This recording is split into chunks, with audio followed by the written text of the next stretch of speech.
Saya ingin ini izin Pak Brigjen. Halo, Pak Kabinda.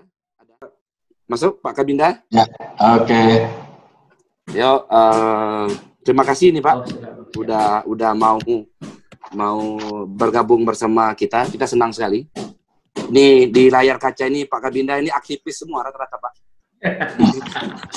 Aktivis semua rata-rata. Ya, saya mohon izin ini ingin ngobrol soal bahwa kita paham salah satu data ukuran yang dijadikan tolak ukur pemerintah melakukan kebijakan adalah informasi dari tentunya intelijen yang bekerja waktu demi waktu, hari demi hari melaporkan situasi perkembangan masyarakat pada utuhnya.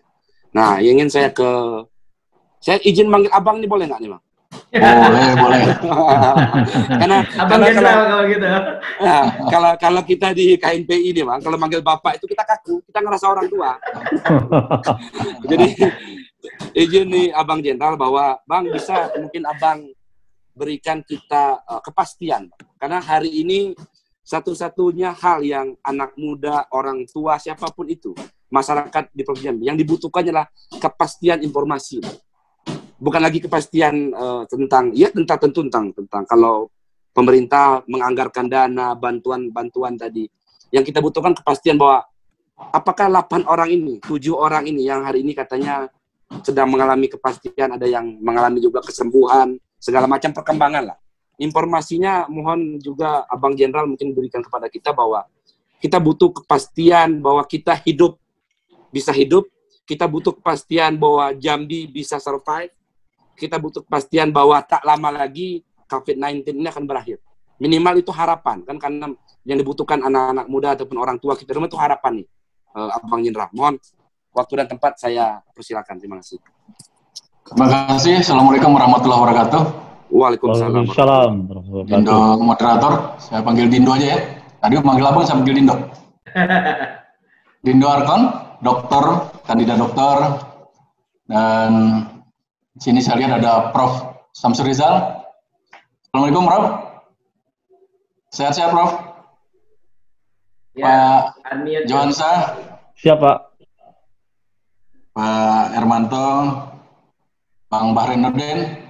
Saya ingat moderatornya saya nih. Siap, Jenderal.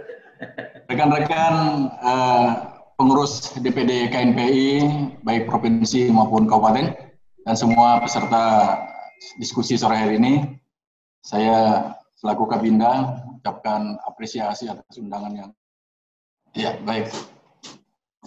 Kami lanjutkan berbicara masalah COVID-19, tentu ini masalah yang sangat menjadi perhatian dunia, juga termasuk di kita. Kita sangat sadar sekali, alhamdulillahnya provinsi kita termasuk yang masih grade di bawah dibandingkan dengan provinsi lain. Nah, ini bisa harapan kita ke depan kita tidak terus bertambah. Namun demikian, kami dari data-data yang kami miliki dan berdasarkan data-data yang bisa kita prediksi ke depan bahwa di tempat kita pun akan memungkinkan untuk bisa bertambah. Tren terjadinya peningkatan di Kota Jambi ini berdasarkan apa yang sudah terjadi adalah dari klaster orang yang pernah memiliki riwayat isitma di Goa. Ini yang pertama. Juga pasien 02 yang kita ketahui yang berasal dari Kerinci itu datang adalah jemaah yang datang dari Malaysia. Nah, ini salah satu yang perlu kita menjadi perhatian bahwa kumpulan-kumpulan massa yang cukup banyak itu menjadi perhatian kita. Kita melihat bahwa gugus tugas penanganan ini sudah begitu kerja secara intensif di beberapa kabupaten secara keseluruhan. Tentunya juga kita sangat mengapresiasi itu. Kami melihat bahwa bagaimana dampak pandemi di Provinsi Jambi. Kita melihat ada 3 dampak yang sangat dirasakan. Yang pertama dampak politik, kemudian dampak ekonomi, juga dampak sosialnya. Dampak politik kami menilai ada beberapa jadwal yang mau tidak mau memang harus mengikuti karena perkembangan situasi. Adanya pengunduran jadwal terhadap pelaksanaan pemilihan gubernur, bupati, dan beberapa bupati di wilayah Jambi. Kemudian yang kedua, dampak ekonomi tadi sudah disampaikan juga oleh Pak Profesor Samsur Rizal, bagaimana dampak-dampak yang bisa sangat dirasakan. Yang sudah mulai dirasakan pertama adalah penurunan harga komoditas perkebunan. Berdampak terhadap berkurangnya tentu daya beli masyarakat dalam hal ini. Terganggunya kegiatan perdagangan internasional juga ini sangat juga mempengaruhi jumlah permintaan ekspor kita, sehingga menyebabkan penurunan harga komoditas karet, pinang, dan seterusnya, yang harganya juga jauh menjadi turun. Kemudian dampak ekonomi kedua adalah cukup banyak adanya PHK atau dirumahkan para pekerja-pekerja, dampak sebagai akibat dari pandemi COVID-19. Nah, ini juga ada lebih kurang tercatat ya, dari kami ada lebih kurang 4.000 orang pekerja yang dirumahkan dan 8 orang terkena PHK. Nah, ini adalah mayoritas pekerja di sektor jasa seperti mall, hotel, travel, pramuniaga di restoran, juga perusahaan kelapa sawit dan sejenisnya. Kemudian dampak ketiga yang juga sangat dirasakan adalah dampak sosial, bahwa pelemahan ekonomi dari COVID-19 ini terjadi aksi kriminalitas yang mulai meningkat. Kami contohkan beberapa hari yang lalu atau minggu yang lalu ada perampokan yang cukup membuat panik masyarakat karena terjadi di sore hari di suasana cukup terang. Nah, ini kemudian adanya beberapa para napi yang dilakukan asimilasi. Nah, ini juga menjadi perhatian kita bahwa banyaknya napi-napi yang sedang asimilasi ini juga mereka keluar dengan tidak punya kerjaan, tentu ini menjadi perhatian kita. Mantan-mantan napi yang ada di sini cukup banyak dan kami sudah mempunyai catatan-catatan terhadap itu untuk menjadi kewaspadaan kita semua. Dengan tidak bermaksud juga kita menggeneralisir bahwa semua itu akan menjadikan sesuatu yang sangat bahaya. Tapi minimal kita harus bisa lebih waspada, karena setiap napi yang asimilasi, yang mereka tidak punya pekerjaan tetap, tentu ini menjadikan sesuatu yang kita catat juga. Tidak berharap bahwa ini terjadi, kasus-kasus kriminalitas yang terjadi. Kami teruskan bahwa perkiraan ke depan terhadap COVID-19 ini, ya, sebagaimana yang sudah disampaikan oleh pemerintah, bahwa yang pertama tentang physical distancing, juga antara lain rajin cuci tangan, dan seterusnya, itu menjadi perhatian kita semua. Yang berikutnya adalah hasil permodelan. Kami dari kantor, dari pimpinan pusat kami sudah memprediksi bagaimana permodelan yang disusun terhadap puncak penyebaran COVID-19 ini. Dari hasil perumusan itu diperkirakan akan terus berkembang antara 60 sampai dengan 80 hari sejak kasus COVID itu ditemukan di Indonesia. Kalau kita melihat dulu rujukan pertamanya terjadi pada tanggal 2 Maret, jadi kurva itu akan terus meningkat. Ya. Diperkirakan akan titik puncaknya sampai dengan Mei, Juni, artinya selama musim Ramadan ini terus tren itu akan terus meningkat. Ini estimasi yang saat ini sudah hari ini saja kemarin sudah 2.000 lebih, dan ini tren terus akan meningkat. Apa yang harus kita lakukan? Tentu ini menjadi perhatian. Potensi kerawanan yang perlu diantisipasi dalam masa tanggap darurat di Jambi.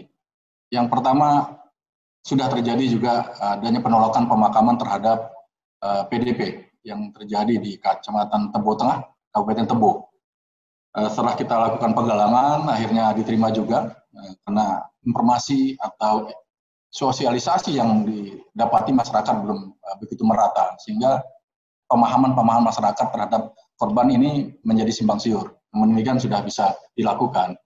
Kemudian dampak kedua yang perlu juga kita menjadikan perhatian adalah aksi unjuk rasa kelompok buruh menyebut May Day. Sebentar lagi akan terjadi 1 Mei ke depan. Jadi ada beberapa bencana nasional. Kita juga mengharapkan bahwa ini tidak terjadi. Namun kalau kita melihat baik di media cetak maupun media sosial sudah ada wacana untuk melakukan itu. Adanya penolakan terhadap RUU lapangan cipta kerja, penolakan PHK. Nah, ini juga sebagai dampak dari COVID-19 yang bisa terjadi. Yang berikutnya adalah pergerakan kelompok anarko. Ya, di Jambi sudah mulai terlihat. Ya, kelompok anarko ini adalah kelompok yang tidak percaya pada struktur dan legitimasi negara. Negara dianggap menindas terhadap kehidupan manusia. Taktik pergerakan yang dilakukan antara pola-pola vandalisme, provokasi, dan konfrontasi dan ini sudah dilakukan tindakan penegakan hukum yang kita rasakan di daerah-daerah kota besar. Tidak menutup kemungkinan di tempat kita juga di Jambi ada hal-hal yang serupa. Ini harus kita lakukan antisipasi secara masif. Rekomendasi kami, sebelum kami menyampaikan rekomendasi, ada beberapa hal yang penyampaian yang perlu kita sampaikan. Yang pertama, langkah-langkah strategik yang perlu menjadi sasaran dalam menangani COVID-19 ini adalah, yang pertama adalah pengujian rapid test secara masif, kemudian pelacakan secara agresif, juga isolasi secara ketat. Ini yang sangat harus dilakukan secara masif juga, karena sejauh yang kita lihat masih belum terlihat bagaimana kesadaran masyarakat untuk bagaimana menjaga dirinya. Yang berikutnya adalah dukungan sarana dan prasarana medis. Ini sudah dilakukan dan 2 hari yang lalu kita sudah mendapatkan alat-alat yang dikirim dari gugus tugas dan itu terus kita distribusikan oleh pemerintah sampai dengan yang berwajib untuk menerimanya. Kemudian tidak kalah pentingnya adalah penegakan hukum di dalamnya. Yang keenam adalah arus logistik. Ini tidak boleh terganggu karena ini juga menjadi hal yang sangat penting. Rekomendasi kami yang pertama melalui kawan-kawan di KNPI juga organisasi kemudaan juga diharapkan bisa berperan aktif. Tadi sudah sampaikan oleh Pak moderator bahwa rekan-rekan KNPI juga sudah melakukan tindakan-tindakan di lapangan yang sangat baik, melakukan penyemprotan, tindakan-tindakan sosial lainnya. Ini juga menjadikan sesuatu yang contoh.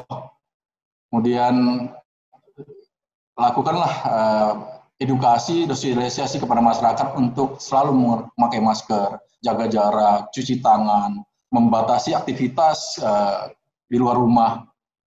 Yang berikutnya adalah perlu juga kita berkoordinasi dengan MUI, provinsi dan kabupaten kota untuk bersama-sama Kanwil Kemenak provinsi mengintensifkan sosialisasi terhadap edaran Kementerian Agama. Nah, ini juga sangat perlu. Tadi sudah disampaikan dulu oleh Pak Prof. juga Pak Johansa tentang bagaimana penggunaan rumah-rumah ibadah yang sejauh ini diharapkan untuk tidak dilakukan dan kita menggunakan namanya rumah.